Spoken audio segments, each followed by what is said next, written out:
everyone, I am Rebecca from ChemKnits, and today we're going to have a fairly simple project. We are going to dye some red tonal yarn, but I'm not going to start with a red dye. Today we're going to mix our own red color using a bright pink and a bright yellow. I'll talk more about that in a moment. The yarn we're going to dye today is Nomad Steam. This yarn is 80% superwash merino wool, 20% baby alpaca. It is super, super soft to ply and is just a lovely, lovely yarn. As we go and pre-soak this yarn, I have dyed this yarn base a couple of times before and I don't remember how absorbent it is. Some yarns will soak up water so easily that then I don't feel like I need a super long pre-soak, and others have a little bit more issues soaking up water, and so therefore I would want to have a longer pre-soak. But either way, I think our yarn today is going to soak for at least a couple of hours, and it seems like it's in the middle of the road. It's been a long time since I've dyed this base, and I am super excited because also, even though the color recipe that I'll talk about in a second is one I have done before, I haven't done it on this yarn base. So again, I'm gonna let this pre-soak for, I would say, at least an hour, but it'll probably be a couple of hours because I'm working on another project. Now for some of you, when I say I'm gonna mix a red out of yellow and pink, that might feel weird, but it really does work. I've done a lot of color mixing with three primary colors of Dharma acid dyes: a deep magenta, Caribbean blue, and brilliant yellow.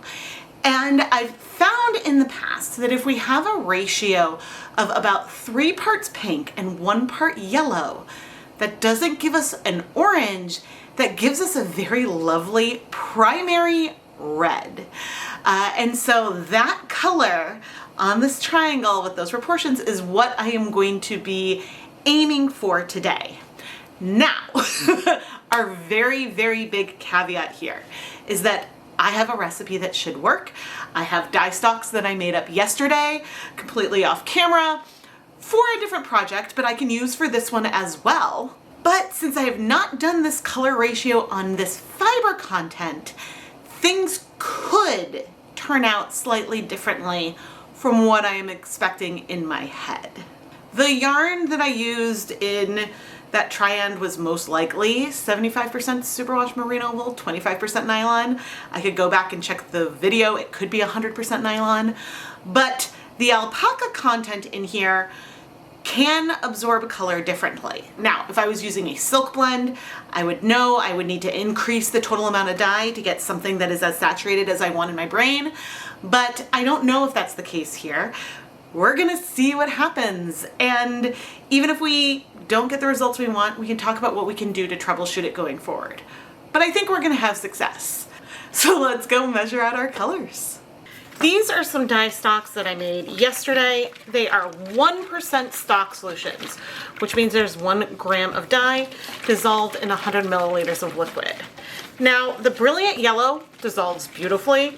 The deep magenta does not. So shaking it is really, really important because it can settle. Now, I'm gonna want a total of a 2% depth of shade on our yarn, which means that for 200 grams of yarn, I'm gonna want a total of 2 grams of dye. And since we're going for a 3-to-1 ratio of the pink to yellow, that means I'm gonna use, I'm gonna want 1.5 grams of the pink and 1/2 gram of the yellow. And I don't think I'll fit this all in 1 cup. Okay, so that's 150 milliliters of our deep magenta. And I will not be fitting it all into 1 container, which is fine. And then we're gonna get 50 milliliters of our brilliant yellow. I do have a number of videos where I go through calculations and talk about yarn dyeing math. And if you guys want me to do another live stream where I can work out the numbers in real time, have I done that yet? I don't know if I've done that as a live stream. I would be happy to do that. But let's go over to our dye bath now that our dyes are ready. In my 12-quart pot here, I have 16 cups of water, and I'm gonna add 4 tablespoons of white vinegar. And we're starting to heat it up. Now, I plan to eventually, and I can rinse this out a little bit in here because it's not hot yet, but I'll still rinse it out in a little more water. All right, let's finish rinsing that out. And I completely lost my train of thought. But now let's bring over our yellow. And this should give us a really nice red color. Okay. It's not looking that red to me.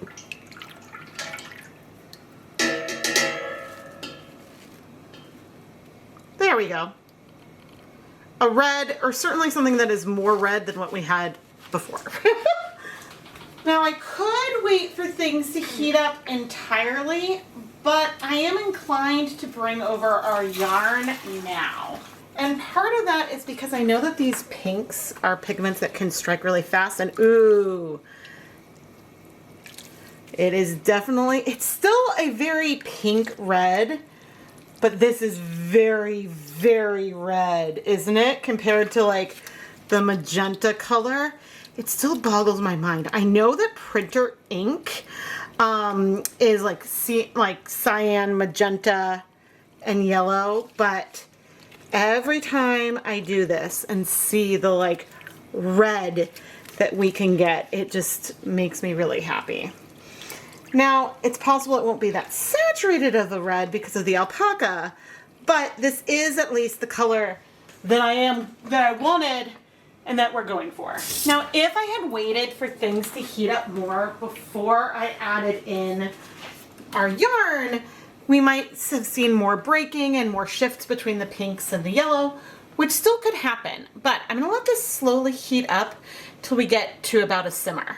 It's been about 17 minutes and things are definitely getting warm, and most of the colors in our yarn. Look at this. I don't know if on camera it's showing up as red. In person it's looking like a perfect, like, maybe not tomato red because that would be more orange, but like a cherry red. It is reminiscent of cherry bomb, which is a little bit on the pink side. Oh, amazing.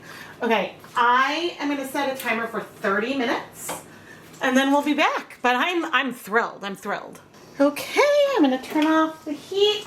There are times when I will leave my yarn to cool completely in the dye bath. And it depends on the color, if there's a lot of color left in the water, but actually we absorbed everything. That is fantastic. This yarn is so nice. But sometimes it also just logistically is easier to leave the yarn in the pot. But most of the time I like to remove it after the color has exhausted, which usually 30 minutes is a good amount of time. Now I'm gonna set this aside to cool, but you do want to be careful when it's hot to not like stretch or damage the fibers. But anyway, I will see you once it's cool and we'll wash it. Let's wash our fun red yarn. I know I mentioned that I was mixing these colors for another project. As I add too much soap. So even though I mixed originally, oh, there's no bleeding, this is fantastic. Even though I originally mixed these colors for another project, I also mixed a lot more of them than I would need. Not, because yes, I wanted to do this, which on the monitor it's looking a little more pink than it does in person to me, but you'll let me know if you think it's super red. But I also like having the primaries on hand because they come in handy for a lot of different types of projects. And these are 3 colors that I know pretty well, and I'm very confident getting them to be the way I want them. Now, the other project that I was working on, and maybe this is a little spoiler, but because of color mixing, it's not that much of a spoiler. I was mixing them for the 2026 Spring Mini Skein mini series, where I'm going to be dyeing mini skein sets on a bunch of different yarn bases in a lot of different colorways, and you can pre-order the sets. You can find more details over in the ChemKnits Creations Etsy shop. The SMS this year will start June 15th, and the pre-orders will start shipping out in mid-May. But anyway, I'm gonna go pop this through my spin dryer and hang it up to dry. Here is our finished red yarn, and I think we are still slightly pink. Certainly compared to what deep magenta does on its own, which I don't think I have a skein nearby. It is way redder than that. But if I bring something else over that's a red, although this is a warm toned red, you know, then compared to that, the yarn looks a little bit pink. Let me find something else that's red. On this bag, we have a red balloon and a pink sort of doodad, and maybe we're in between. I found a little bit of yarn that has some deep magenta on it, and so compared to the pink where we started, this feels red. So it's all sort of a spectrum, because what I can say is that this yarn right here is not orange. So what would I do to make the yarn redder? Well, I would probably pump up the volume and add more dye. Just like sometimes blacks can feel a little bit gray, reds can feel a little bit pink if they aren't saturated enough. And so if I were to increase the dye, maybe not double, maybe 1.5 times, then I think that that color would feel a lot more red versus having a little bit of pink to it.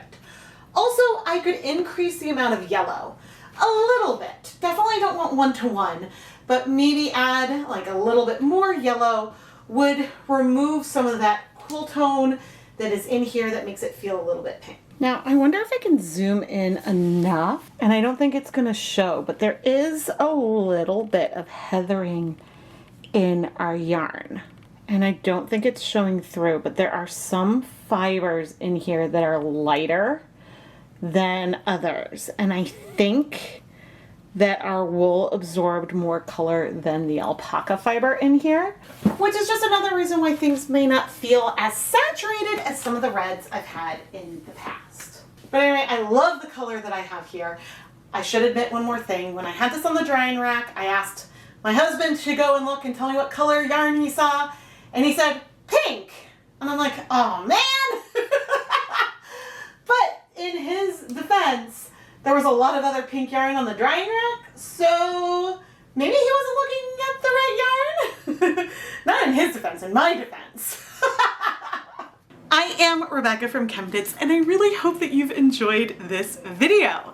It was a lot of fun playing with the steam yarn base again and mixing my own red adjacent, almost red colorway. You'll let me know down in the comments below how you think I did with mixing my own red. Now, there's many things you can do to help support all of the content here on the ChemKnits Tutorials YouTube channel. You can subscribe and turn on your notifications so you never miss a new video. Give the video a thumbs up. This is a great way to help support the channel. If you want to contribute on other levels, I do have an Etsy shop, ChemKnits Creations, that is full of hand-dyed yarn featured in my YouTube videos. And I have a really special event coming up in June, the Spring Mini Skein mini series, where we'll have multiple nights of videos in a row featuring dyeing different mini skein sets and sock blanks in similar colorways to compare and contrast when you might want to create a multiple skein set. If you want to do some kind of gradient or fade versus using a sock blank, a pre-knit piece of fabric that you can unravel. And you can pre-order yarn for the SMS. There are a lot of different yarn bases you can choose from in both fingering and DK weights. And the whole series is so much fun, and I cannot wait for you to see what I've created this year. And again, unlike Hanukkah, where the mini skeins is a big sampler of a bunch of different techniques and colorways, each of the Spring Mini Skein mini series yarn sets will include 5 20-gram mini skeins that were designed to work together in one project. Now, obviously, you don't have to use them all together, but I tried to pick the techniques and the colorways and things to create yarn that I would use together in a project at least. And so that's a lot of fun. Thank you so much for watching.